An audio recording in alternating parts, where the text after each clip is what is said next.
The Five Nights at Freddy's games take place in a wide variety of locations, ranging from pizzerias to horror attractions to a child murderer's personal purgatory, you know, places we've all been to before. Each location does its job of creating a good atmosphere and being understandable enough to keep track of any animatronics coming after you, but I'm not going to look at these places for how good they are to play, I'm going to review and nitpick them based on how much sense they make as actual places.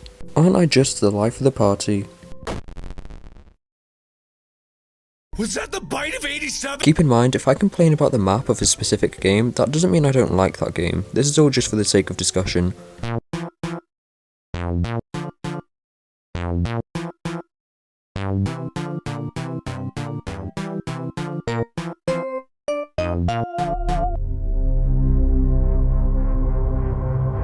Okay, starting off with FNAF 1, and you know what? This isn't bad at all. You can tell Scott put a lot of care into this map, and to be honest, it's probably the most realistic one in the franchise. It's meant to mimic a Chuck E. Cheese style pizzeria, and I think it achieves that pretty well. I should know, I've never been to Chuck E. Cheese. I really like how Pirate Cove being separated from the show stage kind of implies that Foxy's the villain of the shows they run during the day. I'm not sure how he'd really do anything villainous though. This establishment was opened after the bite of 87, so it's not like he'd have been able to walk around and do anything to the other animatronics. Like what, is he just gonna shit talk them or something? I live in Smethwick, Birmingham. If you want the fucking brawl, come down Smethwick, ask for Danny G. I'll come out my house and I'll break your fucking legs. Also, where the hell is the entrance? It's weird that it isn't shown anywhere on the map, but in fairness, it's pretty easy to assume that it would be somewhere near the top area, so this is more of an odd quirk than an actual issue. One actual issue I have though is to do with the huge hallways leading to the security office. At first I assumed there were doors leading to these hallways, but no, the west hall camera clearly shows that there's nothing stopping an unguarded child from wandering over here. It's not like there's anything for a child to see here, besides a few posters and a list of rules, and having these massive metal doors that can be slammed down with the push of a button be presumably unsupervised is basically just asking for a child to get crushed. Was that the bite? At least the office is safe while you're in there though. If someone broke into the building during a night shift, those doors are going to be keeping you safe for sure. Until the power runs out after an hour, because the building runs off of AAA batteries apparently. Overall, this is nice. A few issues here and there, but it's a good foundation for future games in the series. Speaking of which... Or I guess you could just forget everything that made the first maps good, that works too. I really don't like this one. First off, where the hell is the kitchen? That's quite an important room to have in a goddamn pizzeria. I don't even know where you'd put it, maybe somewhere on the right here? But then it wouldn't fit on the cameras, and you'd end up having to cram it in with an entrance too, because like the first game, there isn't one here, and there's no obvious places to put it this time. But enough of complaining about what this place doesn't have, let's focus on what it does have. Well, to start, a fuck ton of safety hazards. Why is the parts and service area so close to the toilets, where children would be? To make things worse, there are actual animatronics in there this time, and the door is left ajar every single night, so it's not out of the question to assume it's left open during the day too. It's actually a miracle that the bite of 87 didn't happen the day the place opened.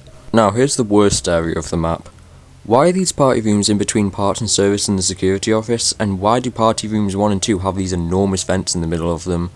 These aren't just small passages in the wall, these are big enough to fit hulking animatronics inside of them, and they have no seals on them. You're gonna need security guards in both rooms just to make sure some dumbass kid doesn't get themselves stuck in there.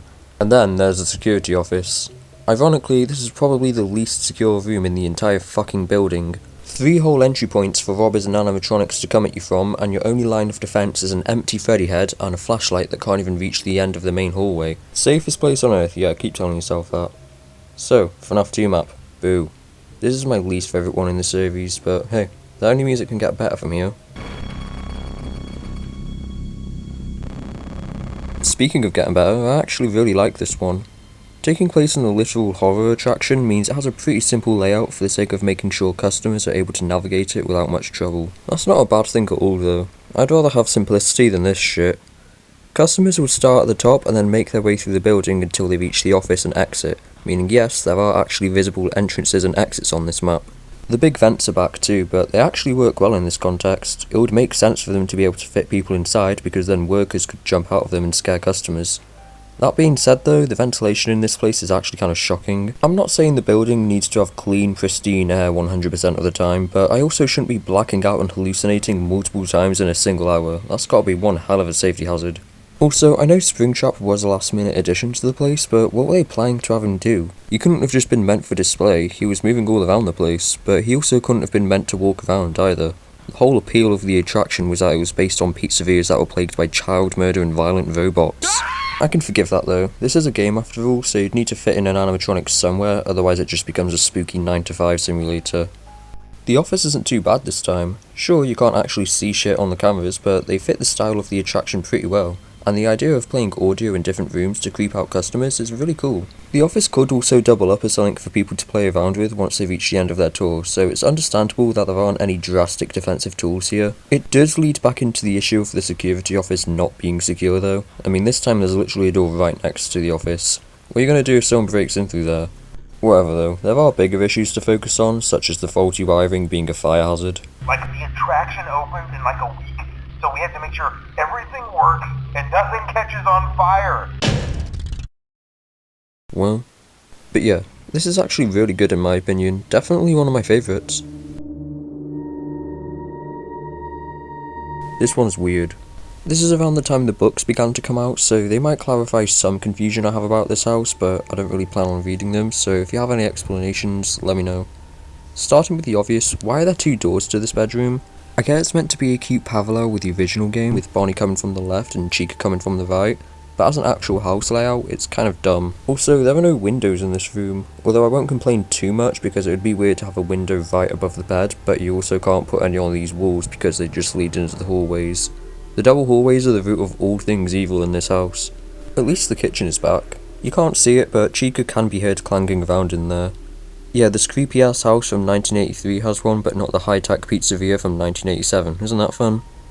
I don't get the plush trap hallway though. Like, where do these doors lead? Why are they all so close together? This house's layout only really makes sense in the context of it being a dream, which, to be fair, that's likely what the night gameplay is. Either that or the architect for this place was just on drugs. So overall, kinda weird map. I won't lie to you, I was never that into sister location, so I might not know all the lore and explanations as to why everything looks the way it does. That being said, I've never understood why this place is all connected with cramped vents when it's meant to be a rental facility.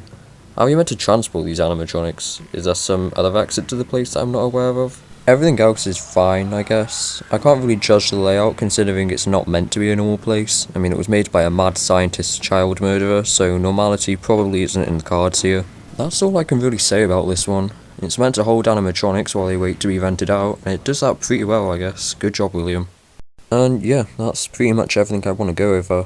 Before I end the video, I just want to quickly say thanks for the mad reception to the last one. I know 9,000 views isn't really considered groundbreaking, but for my first video that I didn't even expect anyone other than some of my friends to see, seeing that much support is just wild to me.